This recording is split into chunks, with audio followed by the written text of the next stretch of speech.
आ गया आपका।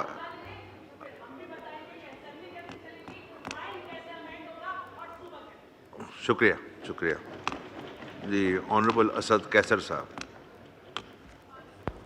बिस्मिल्लाहिर्रहमानिर्रहीम। शुक्रिया जनाब स्पीकर। वैसे साईं, मैं एक बात करना चाहता हूँ वो आपसे। जब आप यहाँ MNA थे तो मैं जब उधर उस सीट पे बैठा होता था तो मैं जब आपकी तरफ देखता था तो मुझे बहुत एक अच्छा खुशगवार वो होता था, क्योंकि बहुत पता नहीं इस सीट पे थोड़ा बहुत आपके अंदर फ़र्क आई है, वो थोड़ा चिड़चिड़ापन आया है, मुझे समझ नहीं है। मैं वही MNA देखना चाहता हूँ इस सीट पे जो कि उस वक्त यहाँ जो है ना शाइस्तगी और सब्र इस्तिकामत से होता था। जी जनाब स्पीकर, हमारे वज़ीर ममलिकत साहब ने, चूँकि इनका हमेशा ये है कि ये तकरीरों के बड़े मास्टर भी है, बड़े माहिर भी है और इसको मज़ा भी आता है कि बड़ी बड़ी बातें भी करे। मैं कुछ वजाहतें करना चाहता हूँ और कुछ हक़ाइक़ सामने लाना चाहता हूँ। सबसे पहले ये कि पाकिस्तान तहरीक इंसाफ ये समझती है कि नेशनल एक्शन प्लान पे मुकम्मल तौर पर अमल दरामद होना चाहिए, और उस वक्त जो नेशनल एक्शन प्लान बनना था तो तहरीक इंसाफ उसका हिस्सा था। ये देखना पड़ेगा कि कौन ज़िम्मेदार है कि उस नेशनल एक्शन प्लान पे अमल दरामद नहीं किया। हम हमेशा कहते हैं कि दहशतगर्दी एक लानत है, एक नासूर है, और हम दहशतगर्दी का मुकम्मल ख़ात्मा चाहते हैं। मैं मौसी मिनिस्टर साहब ने तो बड़ी लंबी तकरीर भी की। मैं सिर्फ एक बात पूछना चाहता हूँ कि हमने खैबर पख्तूनख्वा असम्बली में जो वहाँ की स्पीकर है, उन्होंने एक कौमी जरगा मुनक्कद करवाया। उस जरगे में इनकी अपनी पार्टी की जितनी लीडरशिप थी उस सूबे की वो मौजूद थी। जो इनके पार्टनर्स हैं पीपल पार्टी, ANP, वो सारे उस जरगे में मौजूद थे। मैं सिर्फ ये पूछना चाहता हूँ कि वो रेजोल्यूशन, वो एलामिया जो उस जरगे ने अप्रूव करवाया है, आपने वो पढ़ा है? क्या उस जरगे की जिसमें तमाम सियासी पार्टियाँ, जिसमें सिविल सोसाइटी, जिसमें हमारे जो बार एसोसिएशन है, यानी पूरी सूबे की आवाज़ थी, उस पर कितना अमल दरामद हुआ और उसको कितनी रिस्पेक्ट मिली? ये बताएं कि अभी तक जो इनके ज़िम्मे जो आइन और कानून के मुताबिक NFC का शेयर है और हमारे सूबे का हिस्सा है और वो शेयर अदा करनी चाहिए, क्या कभी आपने उस पे बात की? इसलिए उस सूबे की पैसे और फंड रोके रखे जा रहे हैं कि उसके साथ जो है ना एक बाइस रवैया है। उस सूबे को जो है ना इमरान खान को अवाम ने वोट दिया, हुकूमत है, उसको नीचा दिखाना है। 647 अरब रुपए वो NFC में अभी तक अदा नहीं हो रहे। और जी शहबाज शरीफ साहब जो हमेशा कहते रहते हैं ना कि AIP हमने 1% जो है ना सूबे को दी, किधर? गुज़िश्ता 1 साल से मियाँ शहबाज शरीफ साहब ने खुद वो फंड रोके रखे हैं। 40 अरब रुपये, 40 बिलियन रुपये हैं। आप मुझे बताएं कि आपने हमें इस वक्त PSDP में कितनी फंड दी? टोटल खैबर पख्तूनख्वा के लिए PSDP में 55 करोड़ रुपए, 55 करोड़ रुपए। इससे ज्यादा जुल्म और क्या हो सकता है?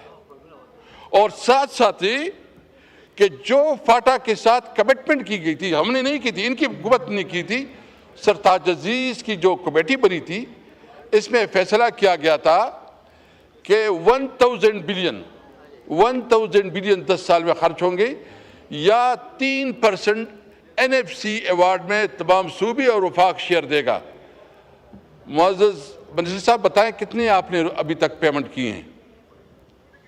आप तो कह रहे हैं कि आपने उधर जो है ना अपने ADP में जो है ना उसके लिए फंड रखे? हाँ बिल्कुल हमने रखे हैं। हमें पता था कि ना आप सूबाई हुकूमत के साथ कोई इंगेजमेंट करते हैं, न सूबाई हुकूमत को इत्तेमाद में लेते हैं, और उल्टा सूबाई हुकूमत के खिलाफ नैरेटिव बनाते हैं।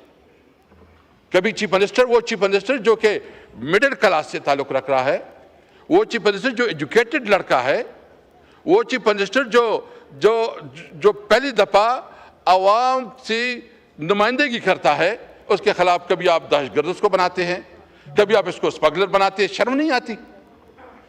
आपको पता है वो इस वक्त जो है ना उसने इकोनॉमिक्स में एमफिल तकरीबन फाइनल है उसका।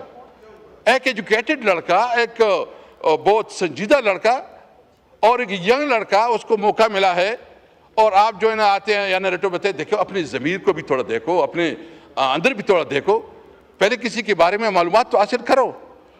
तो मैं इस पे जो इस वक्त ऑपरेशन का मसला हमने नहीं कहा, 22 ऑपरेशन हो गई टोटल। मुझे बताएं क्या इसका जायजा नहीं लेना चाहिए कि 22 ऑपरेशन अभी तक क्यों नाकाम है? क्यों अभी तक दहशतगर्दी का खात्मा नहीं हुआ? क्यों अभी तक जो है इस वक्त ये दहशतगर्दी बढ़ी और कब नहीं हुई? मैं ऑफर देता हूं, मैं अभी ऑफर देता हूं, आपको ऑफर देता हूं, आप पीटीआई को छोड़ो, पीटीआई को छोड़ो, पीटीआई को बीच में ना डालो। केपीके से आपकी जितनी लीडरशिप है, वो एनपी की लीडरशिप हो, वो जमीयत उलमा इस्लाम की लीडरशिप हो, वो पीपल पार्टी की लीडरशिप हो या सीनियर लीडरशिप हो, उनका जरगा बनाए, उससे मशवरा करे, उसके मुताबिक जाए। हमने देखे, आप कहते हैं कि चीफ मिनिस्टर मीटिंग्स में नहीं आता।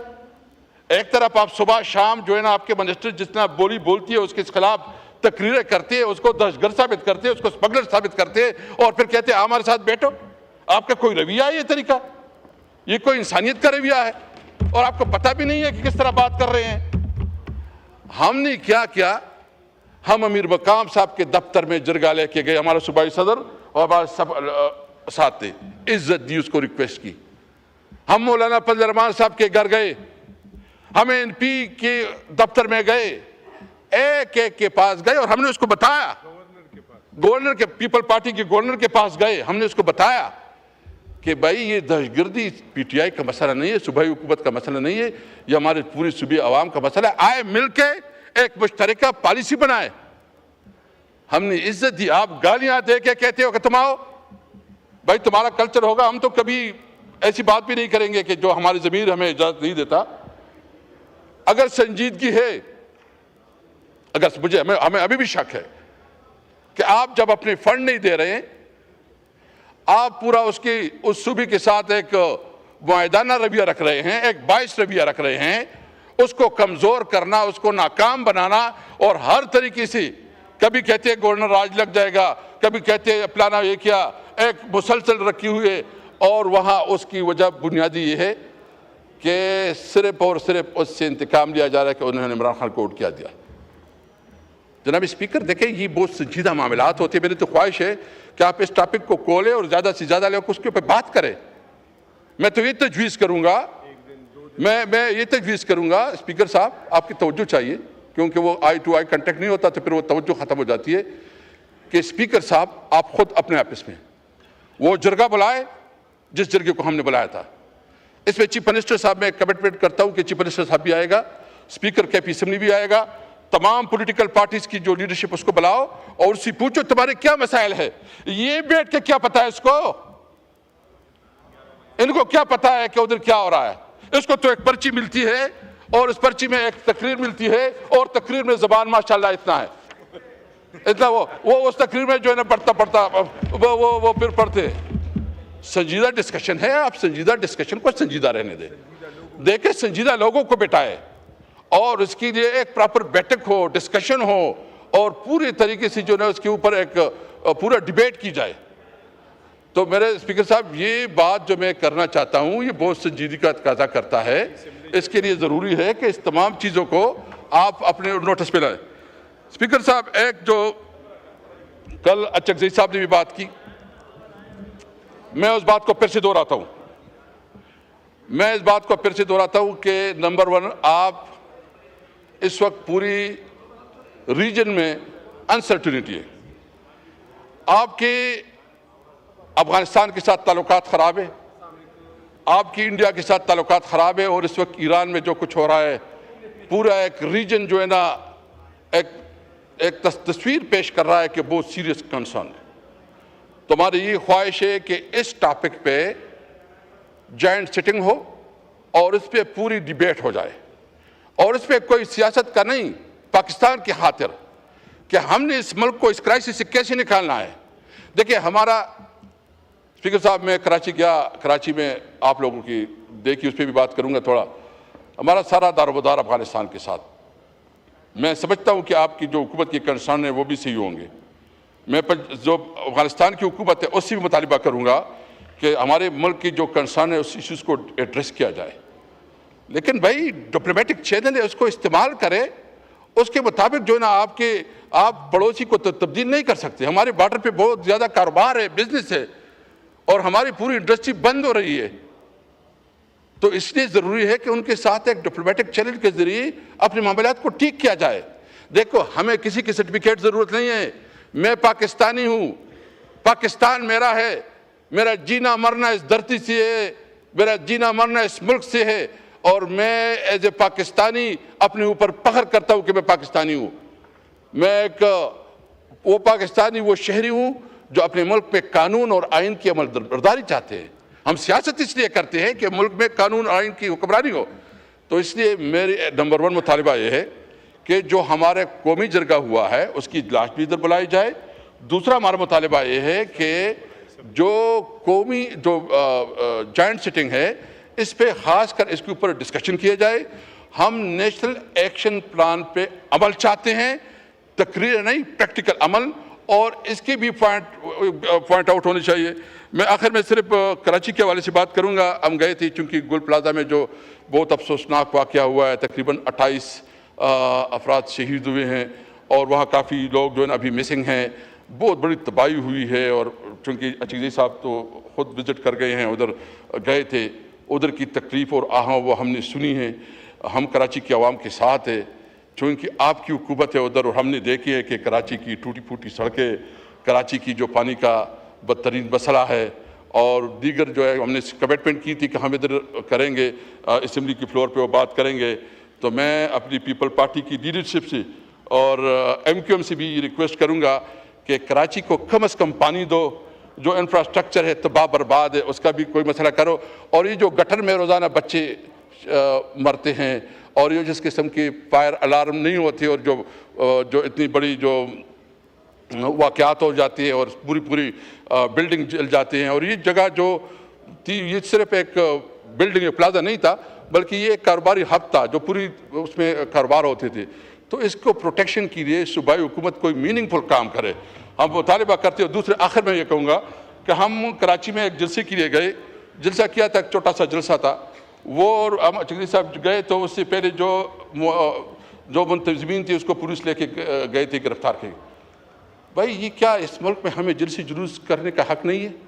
क्या ये आइन और कानून हमें हक़ नहीं देता कि हम जलसे जुलूस करें? गोहर टाउन लाजिम है, उसको गिरफ्तार किया गया, अभी तक या तो बताया कि ये कानून इजाज़त नहीं देता किसी को जलसे जुलूस का, तो फिर ठीक है, मैं जलसे ना करूँ, मैं जुलूस ना करूँ, और आप जो है ना जलसे करे, जुलूस करे, ये नहीं हो सकता। इंशाअल्लाह ताला हम उम्मीद हैं कि हम एक वतन पाकिस्तानी हैं, और जो आपको मैं इजाज़त देता हूँ, आप आए पुख्तनख्वा में जलसा करें, आप आएँ, आपको इंशाल्लाह पूरा प्रोटोकॉल भी मिलेगा, जलसा भी मिलेगा। पंजाब में तो हम अपनी प्राइवेट शादी में गया, मैं गया, अब बल्कि ये चंद दोस्त भी हमारे साथ 7-8 MNS थे, एक दोस्त है अयूब अफरीदी, उसकी शादी में मंगनी में गए। पूरी जो हमारे साथ इंटेलिजेंस इदारे, वो बेचारे जिस घर में हम रह रहे थे उसके आगे पीछे सारे भाई जान हमारी, आप लोगों ने तो हमारा रूटीन का जीना वो बिल्कुल इस तरह किया है कि हम मूवमेंट भी नहीं कर सकते। क्या कानून और आइन इसकी इजाज़त देता है? अनलॉफुल इक़दामात हो रहे हैं। थैंक यू जी, शुक्रिया जी। तलाल साहब की तकरीर तो हो गई।